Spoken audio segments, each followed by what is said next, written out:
پاکستان نے بھارت کے بیانیے کو شکست دے دی۔ آکسفورڈ یونیورسٹی میں بھارتی تھنک ٹینک پاکستانیوں کے ساتھ مباحثے سے بھاگ گئے۔ پاکستانی ہائی کمشنر ڈاکٹر محمد فیصل نے کہا کہ پاکستان کا ایسا مباحثہ کبھی آکسفورڈ میں نہیں ہوا تھا۔ ہنا ربانی کھر اور جنرل ریٹائرڈ زبیر حیات کے مقابلے میں سابق بھارتی آرمی چیف ڈاکٹر منوج اور سبرامنیم سوامی نہیں پہنچے۔ ہندوستان پاکستان کی ایسی ڈیبیٹ کبھی آکسفورڈ یونین میں ہوئی نہیں۔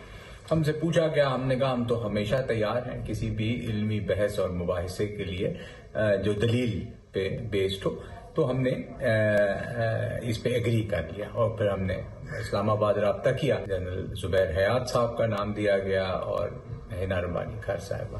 جنرل صاحب آپ جانتے ہیں فارمر چیئرمین جوائنٹ چیفز ہیں، اور ہنا ربانی کھر صاحبہ ہماری وزیر خارجہ رہی ہیں۔ سبرامنیم سوامی صاحب تھے پائلٹ صاحب تھے، سچن پائلٹ، اور ڈاکٹر منوج صاحب جو ان کے فارمر چیف آف آرمی صاحب 2019 سے 22 تک رہے۔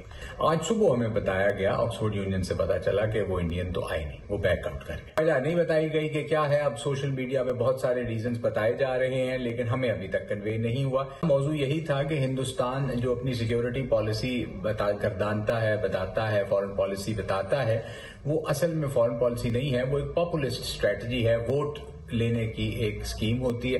اس موضوع پہ ڈیبیٹ ہونی تھی اور پارٹیسپینٹس نے پھر ووٹ کرنا تھا، جو ایک آکسفورڈ یونین کا طریقہ کار ہے۔ اس سے زیادہ نیوٹرل جگہ اس وقت دنیا میں آپ کو کہاں ملے گی؟ ان کا میڈیا ایک مذاق بن کے رہ گیا ہے۔ کافی مایوسی ہوئی مئی میں، اور مئی کے بعد جو انہوں نے کیا، ابھی زیادہ مایوسی ہوئی کہ وہ ایک ڈیبیٹ یا ایک اوپن ڈسکشن سے بھاگ گئے۔